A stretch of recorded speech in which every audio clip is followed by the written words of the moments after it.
A paz do Senhor Jesus para todas. A ceia é muito mais do que só um memorial, só para relembrar o feito que Cristo fez para nós. A ceia nos mostra tudo aquilo que a gente tem direito, tudo aquilo que veio incluso dentro do pacote com a morte de Cristo. Louvado seja o nome do Senhor. Que Deus desperte em nós essa consciência. Bendito é o Senhor. Pai, nessa tarde nós te louvamos, te bendizemos, te engrandecemos, te damos graças e glórias, Senhor, por todo o teu sacrifício feito na cruz do Calvário. Nós recebemos muito mais do que imaginamos e muito mais, Pai, muito mais do que merecíamos. Deus, e nós te louvamos por isso, por tão grande amor. É impossível medir a largura, o comprimento, a profundidade do amor de Cristo. Mas nós estamos aqui, Senhor, doando e prestando a Ti, Senhor, o nosso louvor e a nossa adoração. Deus, demonstrando um pouquinho do amor que nós temos por Ti, Senhor. Tão pequeno em vista do tão grande amor que o Senhor tem derramado por nós. Mas nós estamos aqui, Senhor, totalmente dependentes, totalmente entregues nas Tuas mãos, Pai, dizendo: seja feita a Tua vontade. Ah, Senhor, nós te louvamos nessa tarde, nós te engrandecemos, que os nossos olhos sejam abertos, que as nossas mentes sejam libertas. Pai, que nós possamos aprender e entender quão grande é este mistério, Pai. Quão grande é este propósito da salvação. Quão grande é, Pai, o teu amor em nossas vidas. Que nessa tarde o Senhor se revele um pouco mais para nós.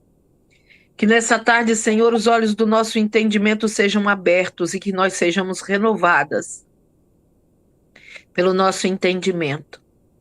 Pai, que nessa tarde nós alcancemos de Ti aquilo que o Senhor tem para nos dar, nos entregar.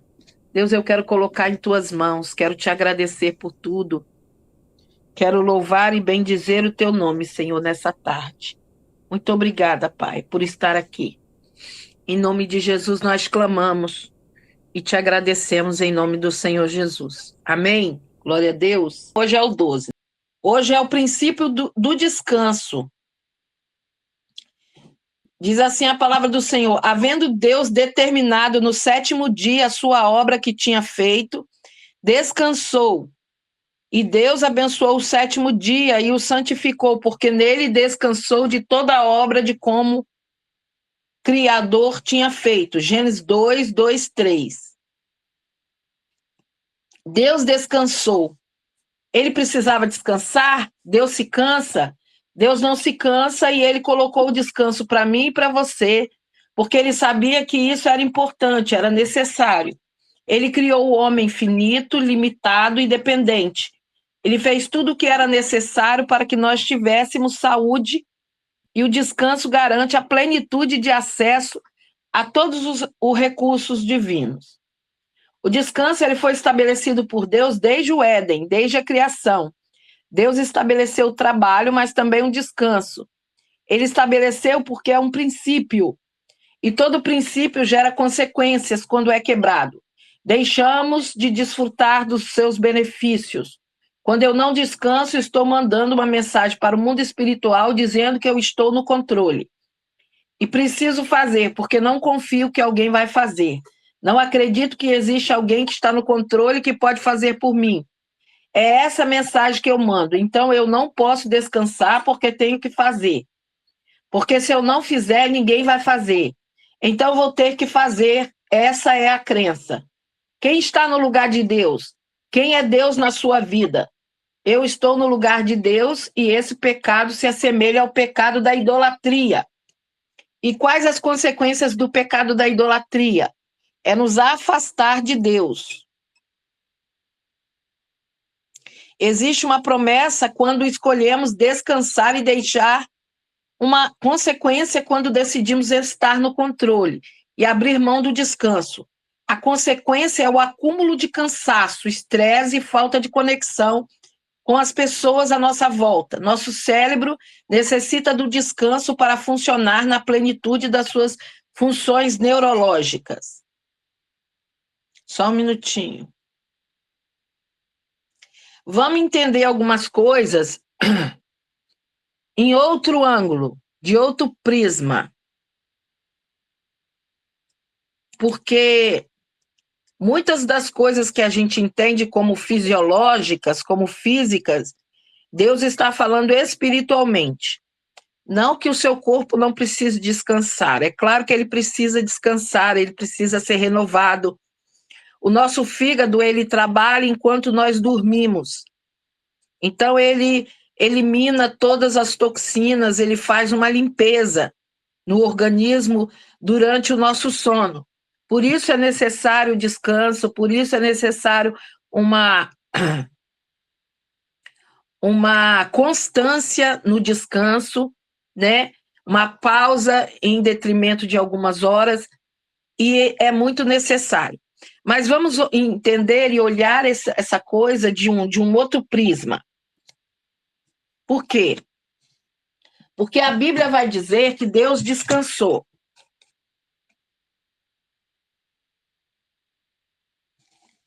Capítulo 2 de Gênesis está escrito assim: assim os céus e a terra e todo o seu exército foram acabados. Assim, e havendo Deus acabado no dia sétimo a sua obra que tinha feito, descansou no sétimo dia de toda a sua obra que tinha feito. E abençoou Deus o dia sétimo e o santificou, porque nele descansou de toda a sua obra que Deus criara e fizera. E aí a pergunta é: Deus precisaria descansar? Não. Existem duas palavras, eu não sei se tem mais, mas existem duas palavras que eu conheço no hebraico para trabalho, que é avodá e malahá. Qual é a diferença de uma da outra? Uma é a que Deus fez. O que ele fez? No primeiro dia, né, ele fez a expansão terra, tirou a expansão terra do meio dos mares.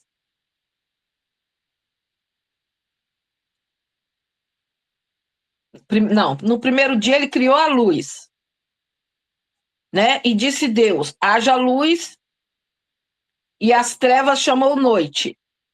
E a luz chamou dia, e as trevas chamou noite. Esse foi o primeiro dia. No segundo dia, só as trevas e a luz estava bom? Não. Faltava alguma coisa. No segundo dia, ele disse: haja uma expansão no meio das águas, e haja separação entre águas e águas. E assim Deus fez a expansão e fez separação entre as águas. E chamou a expansão céus, e foi à tarde e à manhã o dia segundo. Então, aqui no dia segundo, a gente já tem a criação da luz e das trevas, e tem a criação dos céus e a água. Certo? Estava bom? Estava completo? Estava perfeito? Não. Então, no terceiro dia, ele chamou Deus. Não. E disse Deus: ajunte-se as águas debaixo do céu num lugar e apareça a porção seca. E chamou Deus a porção seca terra. E o ajuntamento das águas chamou mares. E viu Deus que era bom. Então, no terceiro dia, ele criou a porção seca e ele fez o ajuntamento das águas. E nesse mesmo dia, ele disse: produz a terra erva, que dê semente, árvore frutífera que dê fruto, segundo a sua espécie, cuja semente esteja nela sobre a terra. E assim foi. E a terra produziu erva dando erva dando semente conforme a sua espécie, e árvore frutífera, cuja semente está nela conforme a sua espécie. E viu Deus que era bom. E foi a tarde e a manhã do dia terceiro. Então, no terceiro dia, ele não criou só a terra, ele criou todas as árvores, todas as sementes, todos os frutos. Esse foi o terceiro dia. Então, agora nós já temos a luz e as trevas, nós temos os céus, a porção seca e as águas, e agora a gente tem as sementes, as árvores. Estava bom? Não. Está completo? Não. Está faltando alguma coisa.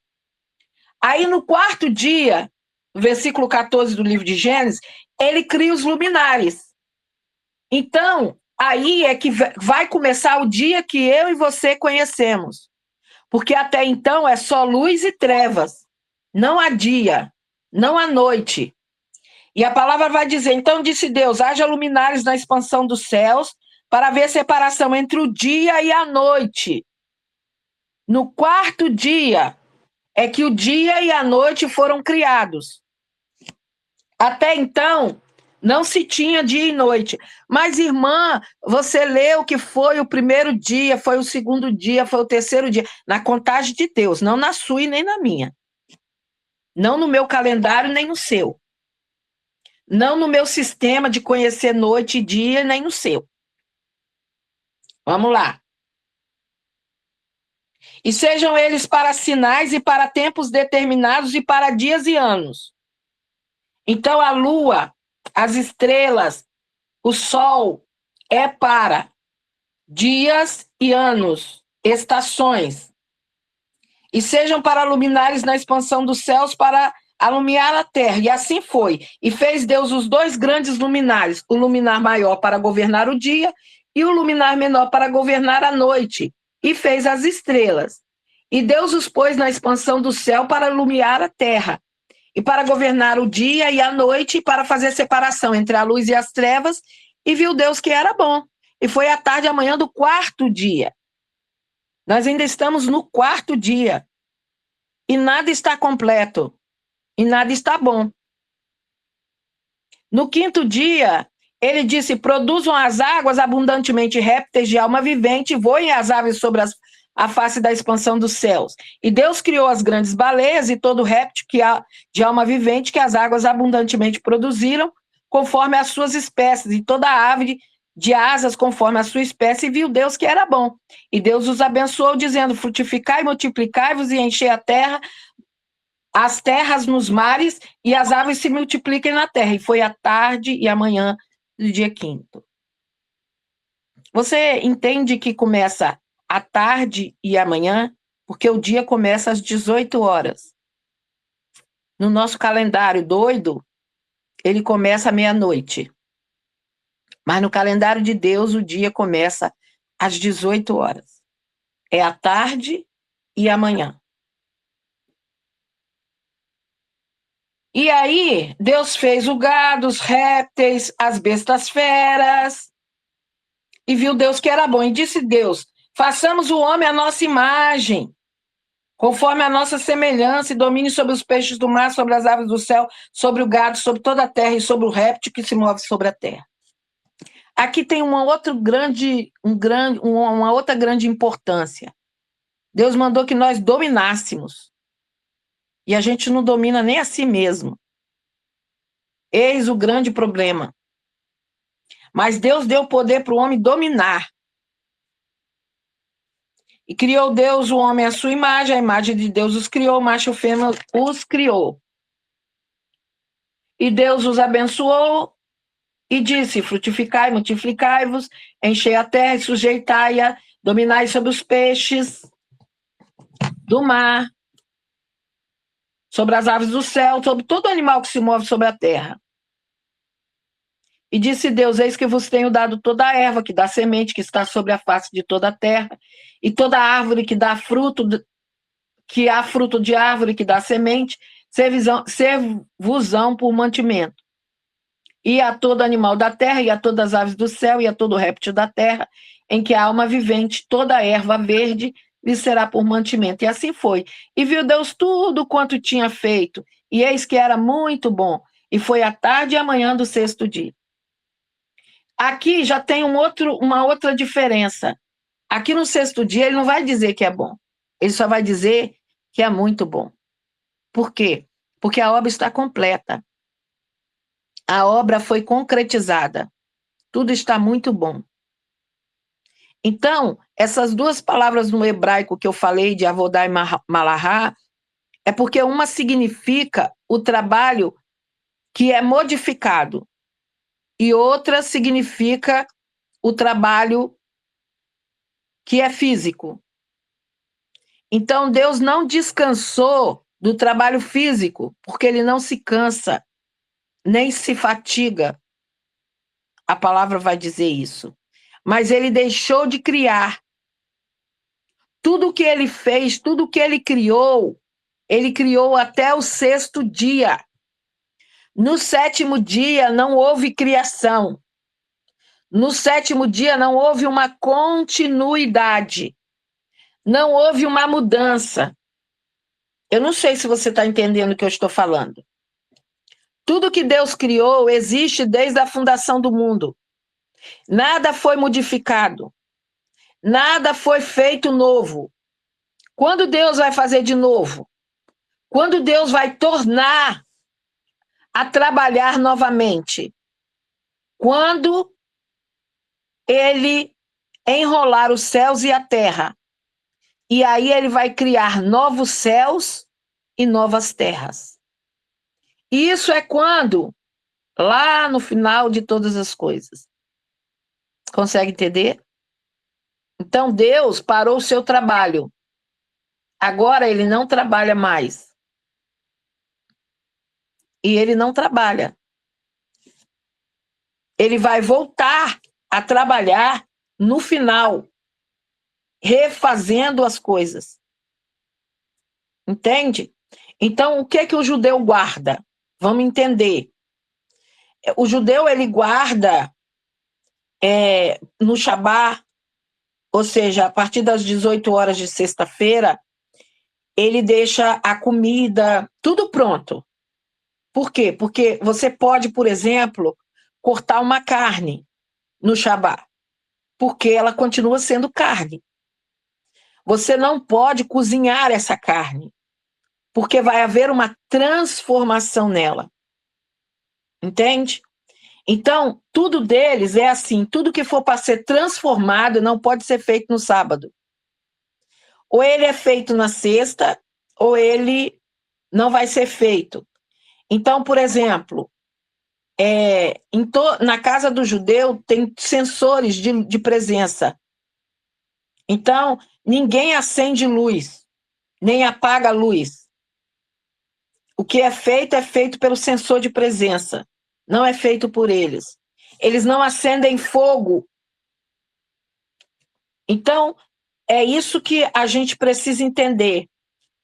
Quando Deus descansou, é porque tudo que ele tinha feito era perfeito e não precisava ser modificado. E por que a gente acha que tem que ser modificado? Como assim, irmã? É assim, eu entreguei minha vida ao Senhor. E agora tudo que ele fizer é perfeito. Essa é a perfeita, boa e agradável vontade de Deus. Consegue entender onde está escrito o perfeito? Onde se encaixa o perfeito? Então eu não tenho que modificar. Eu não tenho que sair da minha rota para fazer alguma coisa que eu acho que precisa ser feita. Eu não tenho que sair daquilo que Deus determinou para mim, porque eu acho que alguém precisa fazer. Você entende o que eu estou dizendo? Quando eu saio daquilo que Deus já determinou, daquilo que Deus marcou, daquilo que Deus me orientou, eu estou transformando algo que não é mais para ser transformado. Então, nós precisamos descansar no Senhor. Nós precisamos entrar no descanso. E Hebreus 4 vai falar muito sobre esse descanso. E se você for ler à luz do que eu estou te falando aqui agora, você vai entender Hebreus 4 como você nunca entendeu. Por quê? Porque Paulo vai dizer que ainda há um descanso para o povo de Deus. Ele vai entender que nenhum de nós fique para trás como ficou aquele povo no deserto. Por quê? Porque o povo não descansou no Senhor. O povo não esperou no Senhor. O povo quis dar jeito. O povo quis modificar. O povo começou a clamar e a buscar por coisas que não eram para ser buscadas. Então, quando a Bíblia vai dizer que Deus descansou, é porque tudo que ele tinha feito era muito bom.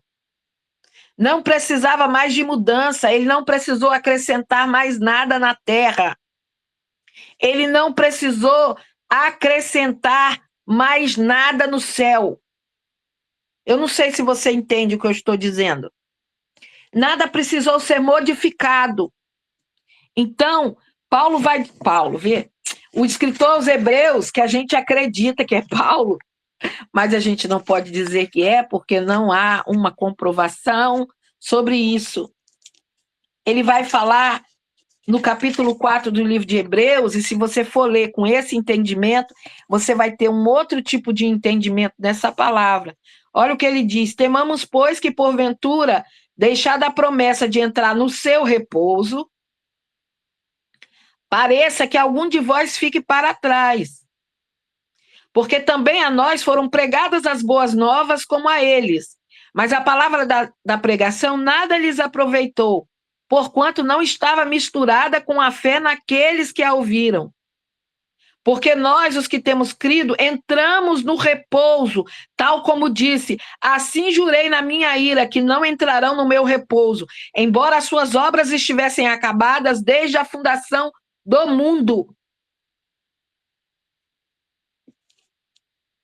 Porque em certo lugar disse assim, do sétimo dia: e repousou Deus de todas as suas obras no sétimo dia. E outra vez neste lugar: não entrarão no meu repouso.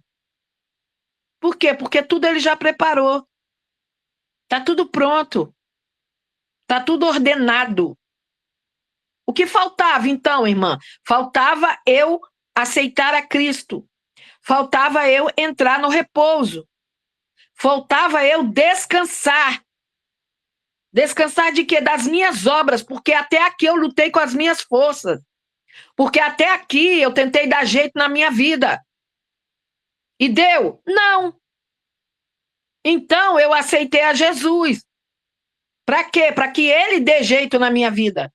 E agora eu entro por repouso. Visto que resta que alguns entrem nele, e que aqueles a quem primeiro foram pregadas as boas novas não entraram por causa da desobediência. Então, quando a gente não entra nesse repouso, a gente cai na desobediência. Determina outra vez em certo dia, hoje, dizendo por Davi, muito tempo depois que está dito: hoje, se ouvires a sua voz, não endureçais o vosso coração. Porque se Josué lhes houvesse dado repouso, não falaria depois disso de outro dia. Portanto, resta ainda um repouso para o povo de Deus. Porque aquele que entrou no seu repouso, ele próprio repousou de suas obras, como Deus das suas. Consegue entender que agora não sou mais eu que tenho que fazer. Eu tenho que entrar no repouso, no descanso do Senhor, e esperar que ele conclua a obra que ele começou na minha vida. Enquanto isso eu faço o quê? Enquanto isso eu oro, jejuo, me consagro, me afasto, renuncio, me abstenho. Vou virando uma pessoa espiritual. Procuremos, pois, entrar naquele repouso para que ninguém caia no mesmo exemplo de desobediência. Ai, o povo morreu no deserto. E tem quantos crentes morrendo no deserto hoje? E estão morrendo no deserto por quê? Porque Deus tirou você do Egito para você morrer no deserto? Não! Está morrendo no deserto por causa da desobediência. Porque não consegue entrar no repouso, não consegue esperar, não consegue aguardar até que Deus cumpra a promessa, até que Deus faça. Não. Fica murmurando, reclamando, resmungando. Foi isso que o povo fez no deserto. Foram 10 murmurações. E Deus fez o que com eles? Vocês não vão entrar no meu repouso. Ah, não vão mesmo. Não quero vocês lá.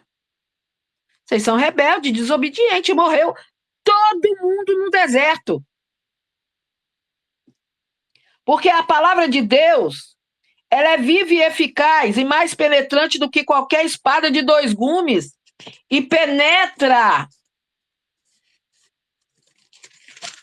até a divisão da alma e do espírito e das juntas e medulas e é apta para discernir os pensamentos e intenções do coração e não há criatura alguma encoberta diante dele. Antes, todas as coisas estão nuas e patentes aos olhos daquele com quem temos de tratar.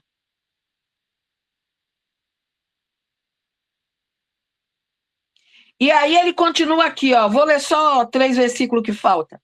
Visto que temos um grande sumo sacerdote, Jesus, Filho de Deus, que penetrou no céu, retenhamos firmemente a nossa confissão, porque não temos um sumo sacerdote que não possa se compadecer das nossas fraquezas. Porém, um que, como nós, em tudo foi tentado, mas sem pecado. Cheguemos, pois, com confiança ao trono da graça, para que possamos alcançar misericórdia e achar graça, a fim de sermos ajudados em tempo oportuno. Você consegue entender o que está sendo falado? Deus descansou. Ele parou. Por quê? Porque ele só vai voltar a trabalhar no final.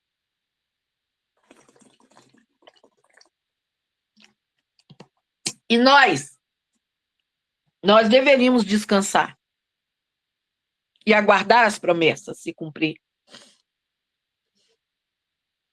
E ela disse aqui, existe uma promessa quando escolhemos descansar e existe uma consequência quando decidimos estar no controle e abrir mão do descanso. E esse descanso não é só físico. Esse descanso é mental, espiritual, emocional. Esse descanso precisa ser alcançado. A consequência é o acúmulo de cansaço, estresse e falta de conexão com as pessoas à nossa volta. Nosso cérebro necessita de descanso para funcionar na plenitude das suas funções neurológicas. E o que mais você vê hoje é crente doente. Doente por quê? Doente por causa do filho, por causa do marido, por causa do tio, por causa do primo, por causa de não sei quem, por causa do vizinho, por causa do chefe, por um monte de causa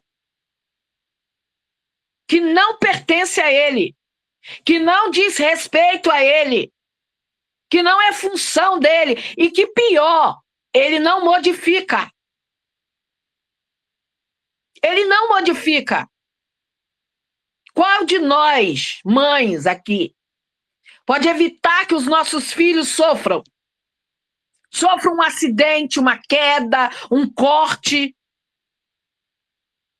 sofram emocionalmente, psicologicamente? Quem é de nós que pode? Me conta. Me conta que eu quero entender qual é o seu superpoder. Porque eu não tenho nenhum. Nenhum. Meus filhos caíram, machucaram, ficaram doentes, foram para o hospital, voltaram do hospital, se cortaram, de alguma forma se queimaram. Nem que foi só na panela, mas queimou. E eu não pude evitar nada disso. Nada. Entende? Então, a Bíblia vai dizer assim, qual de vós, com todas as vossas preocupações, podem acrescentar um côvado à sua estatura? nós não podemos. Então, já que nós não podemos, o que nós temos que fazer? Entrar no descanso. Descansar das nossas obras. E qual é as nossas obras, irmã? Orar, jejuar, ler a Bíblia, se santificar, se purificar, se consertar. E deixar tudo na mão do Senhor. Ela está falando não só do descanso físico. Nós estamos falando em todos os sentidos do descanso. Eu preciso descansar, você precisa se descansar. Acreditando naquele a qual você colocou a sua causa. Sua causa não está na minha mão. Não está na mão do seu pastor. Não está na dirigente do ciclo de oração. Sua causa está na mão do advogado. Olha, o que ele diz?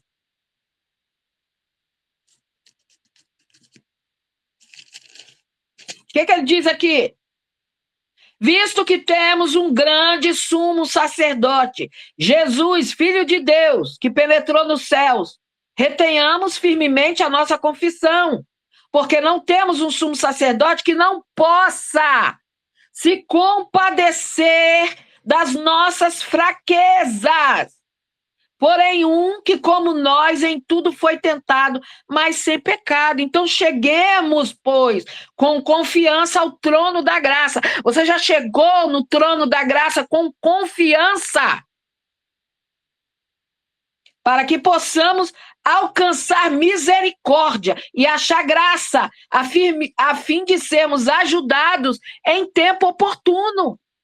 No tempo certo, na hora exata, no tempo oportuno, Ele vai te ajudar, Ele vai me ajudar. Mas para isso, eu preciso chegar com confiança ao trono da graça. Não adianta eu chegar pensando, será? Ai, será que ele não vai lembrar de que eu pequei ontem? Será que ele não vai pensar o que eu fiz anteontem? Não. Chega diante dele. Chega diante dele com confiança, com graça, sabendo e reconhecendo que você é pó e cinza. Mas ele é misericórdia e graça. Não é sobre você, crente. É sobre ele. Coloca isso na sua cabeça. Ele não fica pensando assim, ai, olha lá, tirei ela daquela vida. Continua mentindo, olha lá. Olha lá. Não, não. Não é assim que funciona. Ele sabe que você é pó. Ele sabe de que matéria você é feita.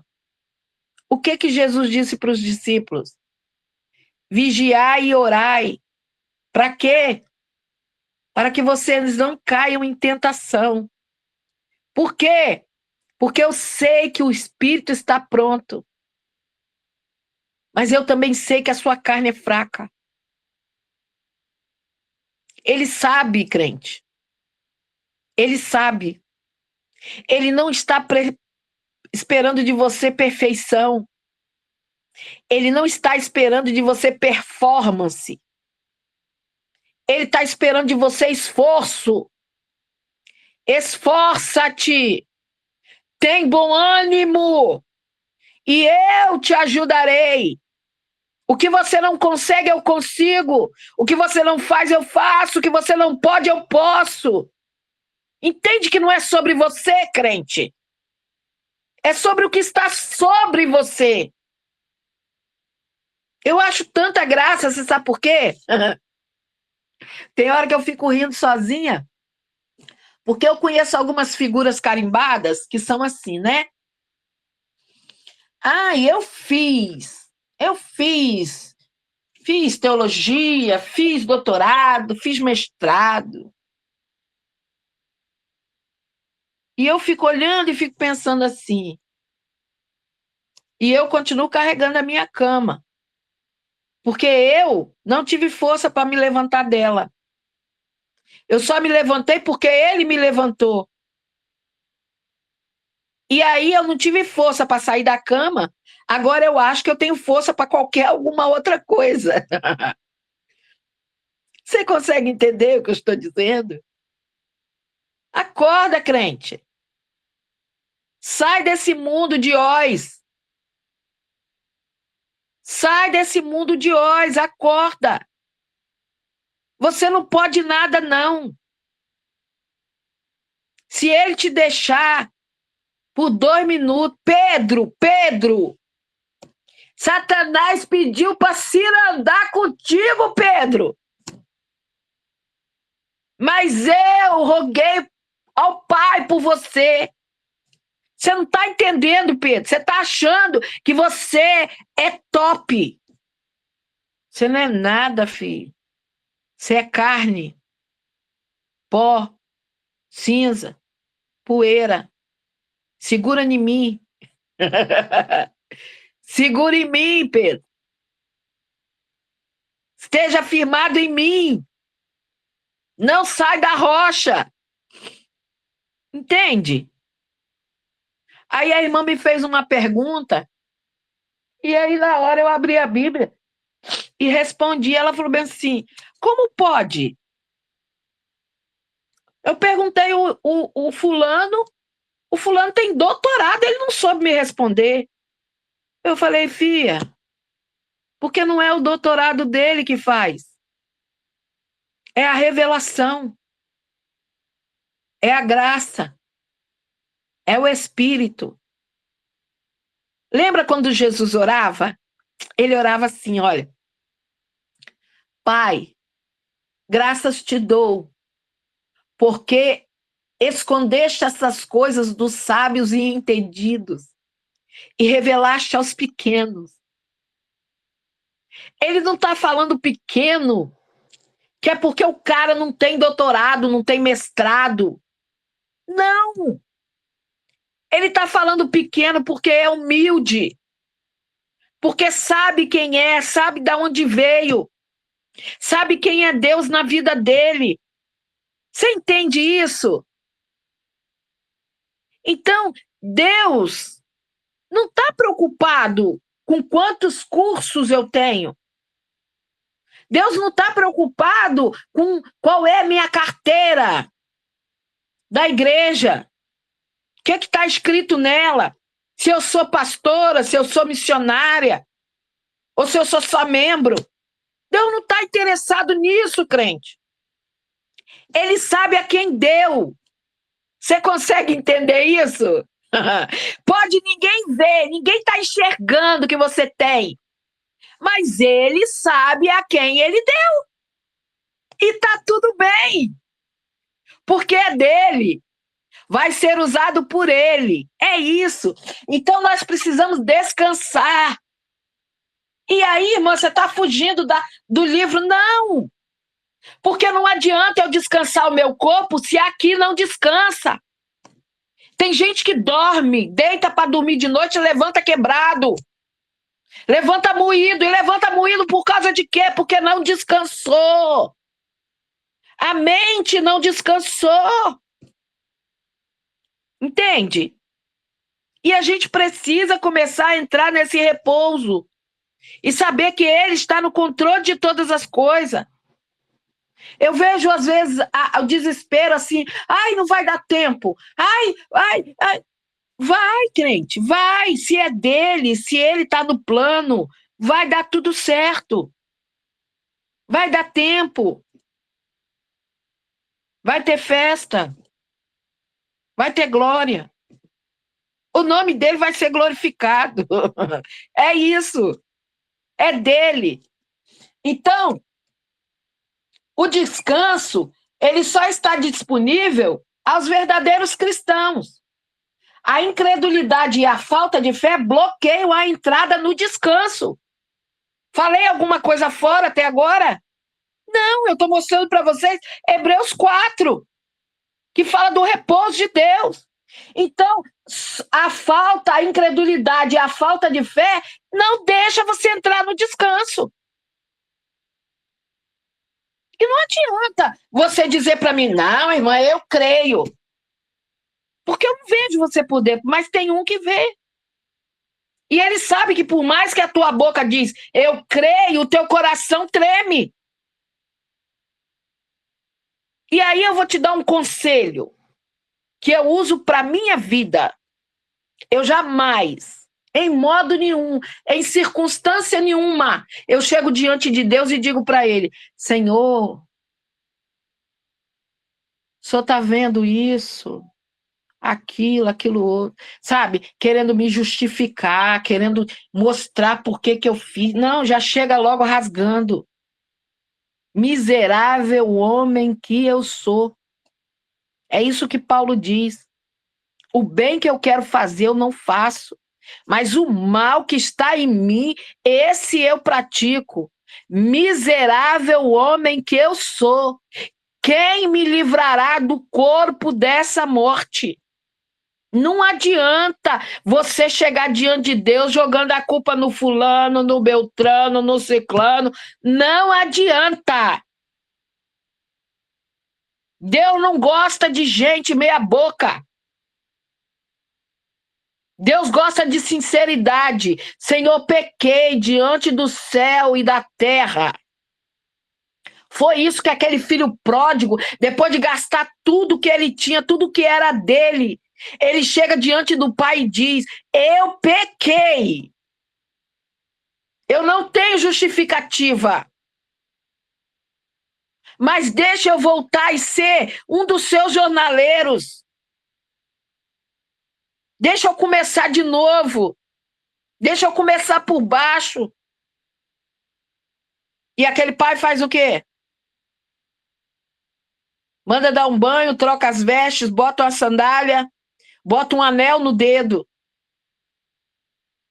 Unge aquele menino. Você está entendendo? Então não adianta. Você pode enganar quem você quiser, você não engana Deus, não.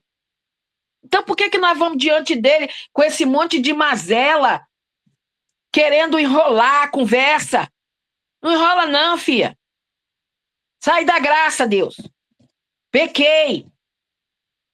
Não fiz pior porque teu espírito não deixou. Quantas vezes eu falei isso para Deus? Jesus, eu não matei porque o teu espírito não deixou. Porque se ele deixa, eu tinha feito uma arruaça. Estava na cadeia agora. Não é assim? É. E aí eu chego diante dele e falo, Senhor, você viu o que ela fez comigo? Foi por isso que eu saí da graça. Senhor, mas o Senhor escutou o que ela falou? Gente, Deus não quer saber disso, não. Deus quer saber que você diga assim, ela podia ter dito o que quisesse. Ela podia ter feito o que fizesse. Eu não podia ter saído do prumo. Eu não podia ter saído do lugar. Eu tinha que ficar calada. Mas eu não aguentei, Senhor. Porque eu sou fraca. Porque eu sou falha. Porque eu sou imperfeita. É disso que Deus gosta. Tá? É disso. Vamos lá. Então, quando você não está descansando, você está sendo incrédulo. Você está bloqueando a entrada no descanso.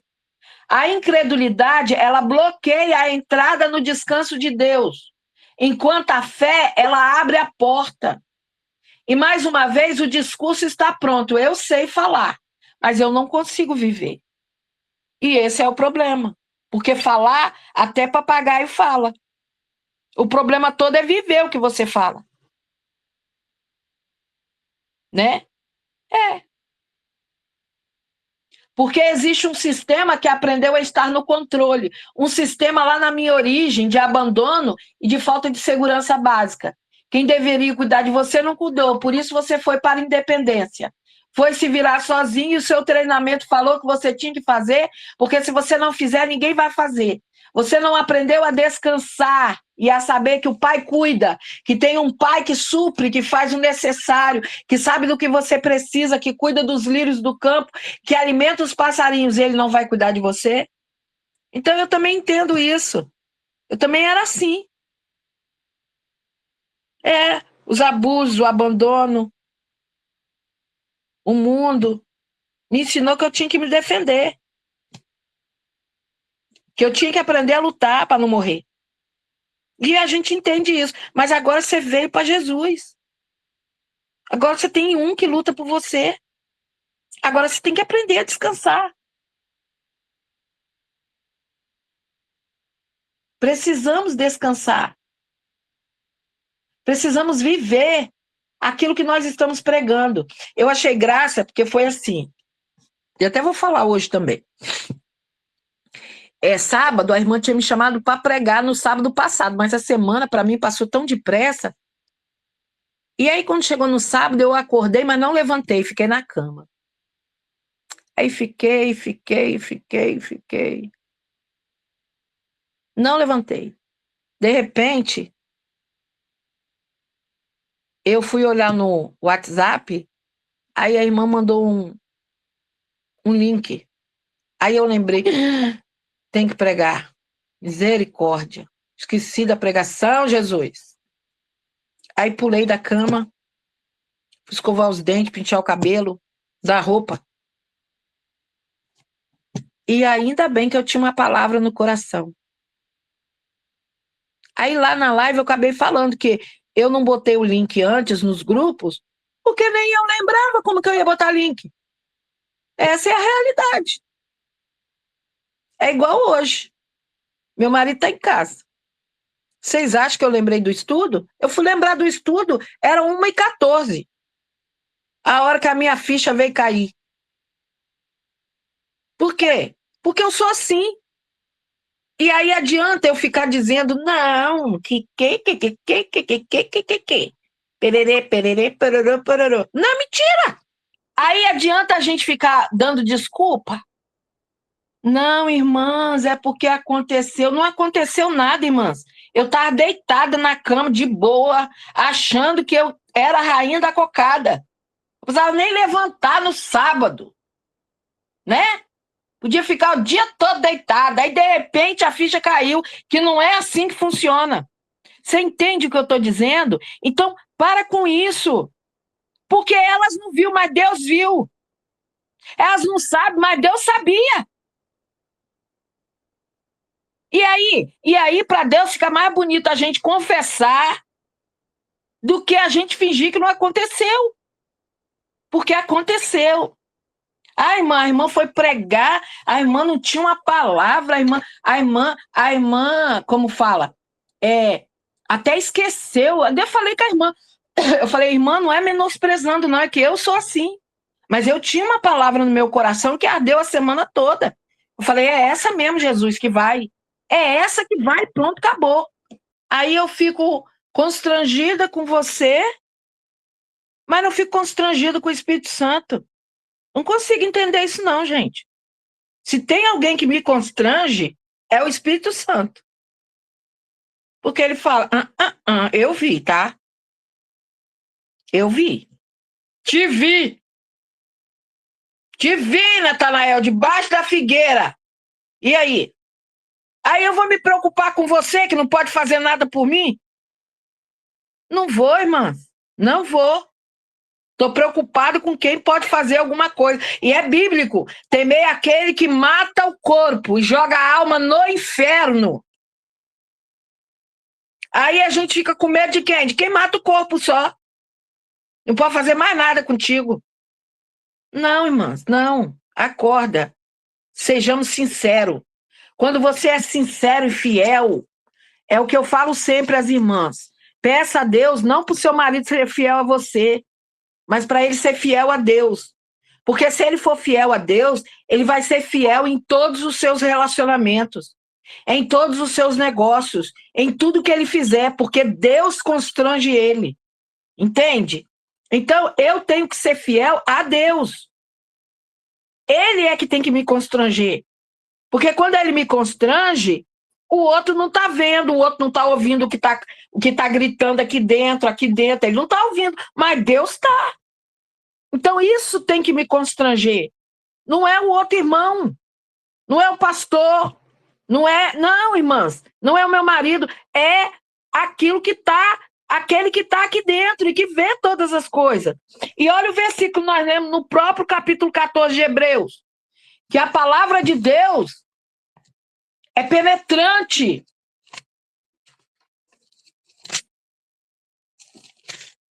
Versículo 12, porque a palavra de Deus é viva e eficaz e mais penetrante do que qualquer espada de 2 gumes e penetra até a divisão da alma e do espírito, das juntas e medulas, e é apta para discernir os pensamentos e intenções do coração. E o versículo que eu gosto demais é o 13. E não há criatura alguma encoberta diante dele. Ou seja, ele vê todo mundo. Antes, todas as coisas estão nuas e patentes aos olhos daquele com quem temos que tratar. Então, eu não tenho que tratar com você, eu tenho que tratar com ele. É disso que nós estamos falando. Vamos lá.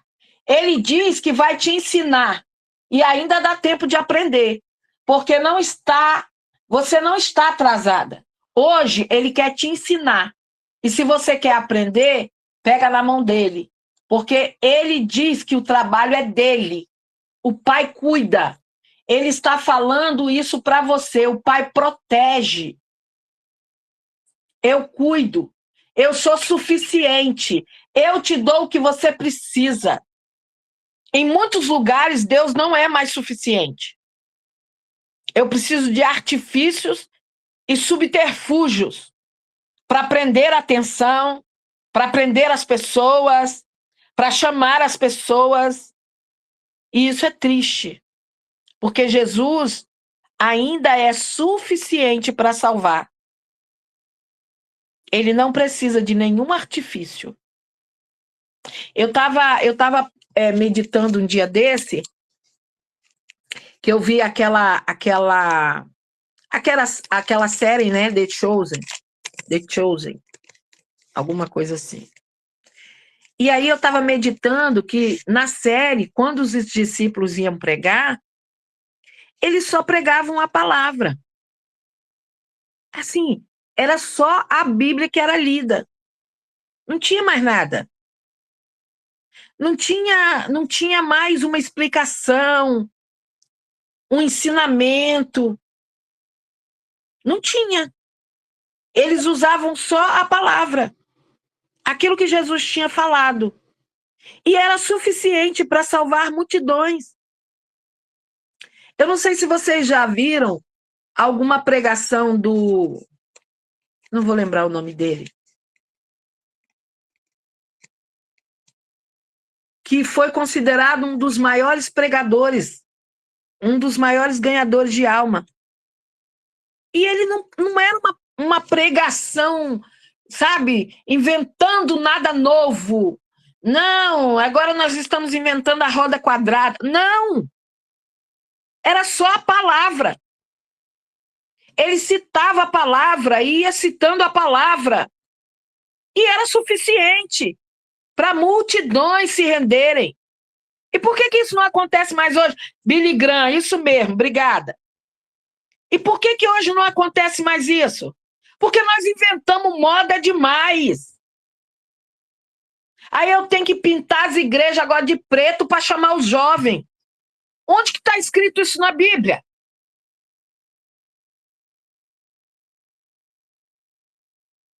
Isso é invenção.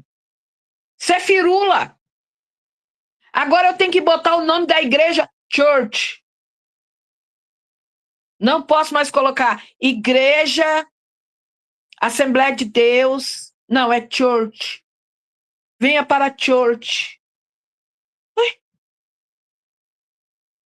Isso é invenção. Isso é humano. Isso é passageiro, perecível. É podre. Jesus é suficiente. O que nos liberta, o que nos transforma é a palavra. É o sangue de Jesus Cristo que nos purifica de todo o pecado. Não tem muita coisa não, crente. Eu entendi, Adriana falando, eu entendi que hoje eu tenho que ensinar muita coisa, porque ensinaram muita coisa errada. Se tivessem só lido a palavra, falado a palavra, pregado a palavra, nós não tínhamos hoje que explicar um monte de coisa. Mas é porque as mentes hoje estão tão atrapalhadas, tão turbadas, tão perturbadas, que hoje eu preciso ficar explicando um monte de coisa para a pessoa chegar no entendimento real do que a palavra está dizendo. Foi isso que eu entendi na minha caminhada inteira. Que se tivessem só ensinado a palavra e deixado o Espírito Santo fazer o resto, hoje a gente não precisava estar descomplicando tudo que foi complicado no passado. A gente precisa entender essas coisas.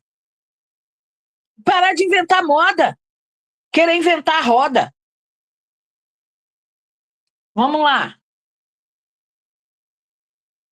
Eu tinha um aluno, olha só como as coisas são. Eu tive um aluno, aí um dia ele veio me perguntar, porque diz que a mulher do fluxo de sangue se chamava Verônica. E diz como é que é? É. Porque uma bispa, não sei das quantas, numa pregação, disse que o nome da mulher do fluxo de sangue era Verônica. Eu disse para ele assim, olha, meu irmão, a Bíblia não diz o nome da mulher, mas vamos fazer o seguinte, você me dá um prazo que eu vou procurar saber esse negócio para me entender o que é que aconteceu. Para eu te dar uma resposta. Porque é a primeira vez que eu estou ouvindo isso. Aí, você sabe o que foi? A tal da bispa tirou de um livro apócrifo, que quase não é lido nem pelos teólogos, quanto mais pelos normais. Porque teólogo não é certo da cabeça, né? Aí, não é lido nem pelos normais.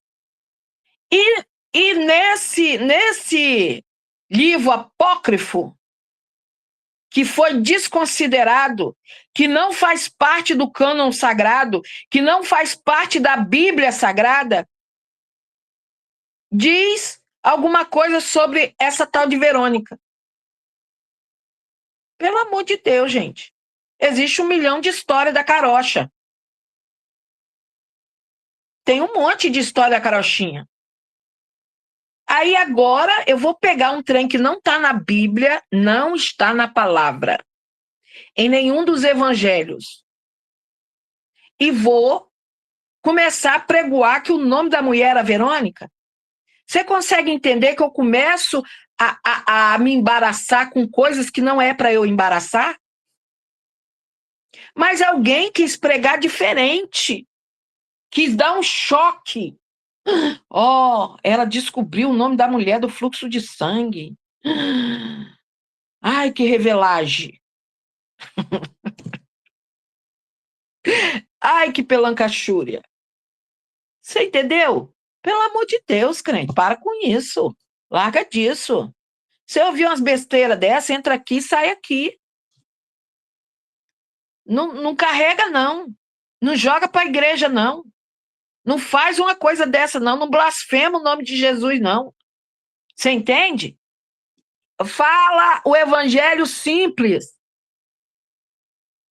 E havia uma mulher há 12 anos que padecia de um fluxo de sangue. É isso que está escrito. Uma mulher. A única coisa que a gente sabe é que era uma mulher. Entende? É isso. Eu cuido, eu sou suficiente, eu te dou o que você precisa. Olha, tem um colo. O Senhor está dizendo hoje, tem um colo. Presta atenção. Se você nunca deitou no colo de seu pai, ele está falando hoje para você. Tem um colo, você precisa descansar, deitar nesse colo, colocar a cabeça nesse colo. Você precisa descansar no Senhor. Começa a orar a Deus. Senhor, me dá o sono do justo. Não é me dá um Zolpidem, me dá um diazepam. Não. Senhor, me dá o sono do justo. Para com isso. Remédio para dormir causa Alzheimer, causa demência, causa um monte de problema. É só você olhar em volta. Quando que foi no passado, há 20 anos atrás, há 30 anos atrás, que a gente ouvia falar de Alzheimer? Não ouvia. Não ouvia. E por que hoje tem tanto? Porque nós estamos vivendo a geração depressiva, a geração à base de remédio, a geração à base de porcaria. E agora vamos tomar Monjaro, né? Compra um irmão Jairo para você emagrecer, ficar fit. E quando você tiver 60, 70 anos, você não ter mais baço, tá? Você tá toda ferrada. Porque aí você não tem mais baço funcionando. Já houve uma morte comprovada por causa do Monjaro. Mas agora é moda. O importante é você ficar gostosona. Você vai ficar mais gostosona ainda dentro do caixão. Sequinha. Só os ossinhos. Acorda, crente. Acorda. Não tem almoço grátis. Não tem. Tem que pagar. A conta chega no final do mês. No final dos anos. No final da vida. A conta chega. Sou contra remédio. Totalmente contra. Só se eu estiver morrendo. Porque aí é risco-benefício. Se eu não tomar, eu morro. Se eu tomar, eu morro também. Então eu vou tomar para ver se dá alguma coisa. Entendeu? Tirando disso, fica tomando Monjaro, nossa. Ai, emagreci 15 quilos, 20 quilos, 30 quilos. É. E por dentro? Apodreceu quanto? Consegue entender? Tem a vida toda que você está tentando emagrecer, não consegue. Aí vem um negócio milagroso do céu, né? Não sei que céu, mas do céu veio. Tem o céu da boca da onça. E aí todo mundo está tomando.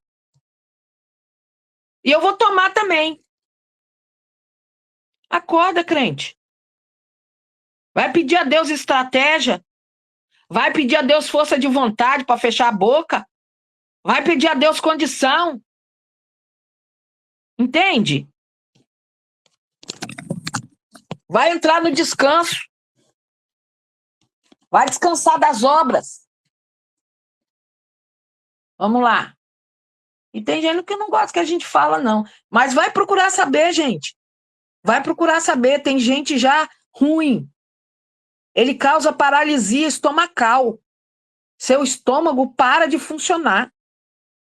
Esses dias eu estava olhando, aí eu achei no Instagram um negócio assim, cura da diabetes pela cirurgia. Aí eu falei, nossa, o que é isso, gente? Eu nunca ouvi falar disso. Agora tem uma cirurgia que cura diabetes. Aí fui olhar para ver. Não tem cirurgia, é bariátrica.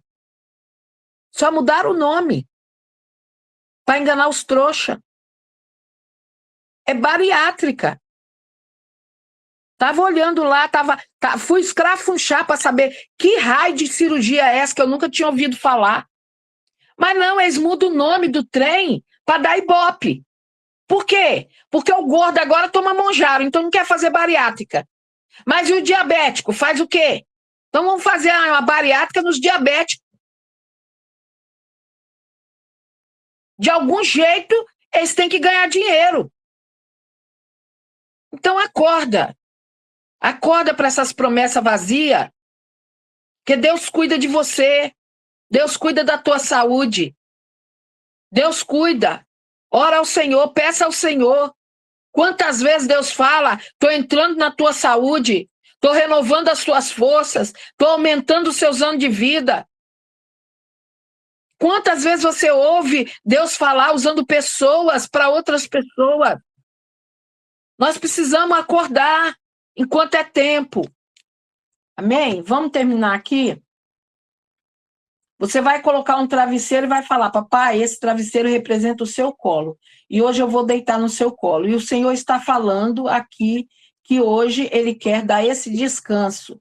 O descanso que sossega a alma, que aquieta a alma, que traz a paz que excede todo o entendimento. E Ele vai guardar o teu coração hoje. E Ele vai experimentar hoje esse lugar que você nunca visitou. Vai ser um lugar onde você nunca mais vai querer sair. Vai lá e faça isso hoje, sem demora. Ele tem pressa, ele quer te abraçar, quer derramar sobre a sua vida toda aquela falta de carinho, falta de amor, aquele amparo. Ele quer dar hoje para você. Ele diz: filha, está tudo pronto, está tudo liberado, está tudo aqui. Achega-te a mim. E eu vou te dizer mais uma coisa, Alexandra. Você não tinha quem por você. E Deus te guardou até aqui. Quanto mais a tua filha, Alexandra.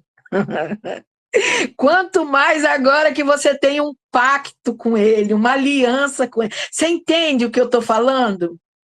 A gente não tinha ninguém para guardar a gente, para ajudar a gente. Mas Deus tinha um plano, um propósito. Então acredita nisso. Deus tem um propósito na vida da tua filha e ele vai cumprir porque ele é fiel. Bote isso na sua cabeça, entenda isso. Ele é fiel em todo tempo. Em todo tempo. Viu? A nossa oração diz assim: Pai, que hoje as suas filhas experimentem o verdadeiro descanso, que a tua doce presença seja palpável e que haja alegria, gozo e plenitude de paz na tua presença nesse dia, em nome de Jesus. Amém? Glória a Deus. Aí a pergunta é: o que te impede de experimentar o verdadeiro descanso? O que nos impede? O que nos impede? É a nossa própria mente, o nosso próprio coração. Então nós temos que levar os nossos pensamentos, a palavra diz, cativo, até a cruz de Cristo. Depositar nele todas as nossas expectativas, todas as nossas apreensões. Eu te digo isso sem medo de errar. Pai, nós te louvamos, Senhor. Que o Senhor tire de nós agora toda preocupação, tudo aquilo que tem atrapalhado a nossa mente, Pai, de entrar nesse descanso, nesse repouso. Nós nos achegamos, Senhor, agora com confiança diante do teu trono, depositando marido, filhos, depositando pai, mãe, irmãos, sobrinhos, primos, depositando, Senhor, nossa ansiedade pelo trabalho, pelo dinheiro, pelas contas, por tudo, Pai, pela saúde. Nós colocamos diante de Ti, Senhor, nessa tarde. Depositamos aos Teus pés, nos aproximamos contigo, Pai, em confiança com o trono da graça, porque sabemos que nós temos um advogado. Então, Senhor, que nessa tarde o Senhor nos ajude e nos ensine a descansar no Senhor. Nos ajude e nos ensine, Pai, a esperar em Ti, Pai, a aguardar a promessa se cumprir. Deus, eu quero colocar a vida da Alessandra em Tuas mãos, não só a dela, de todas as irmãs, mas em especial, Senhor, tira toda a preocupação dessa mente, tira toda insônia, todo o cansaço mental, Pai. Que ela aprenda, Senhor, a descansar em Ti, que ela entre no Teu repouso.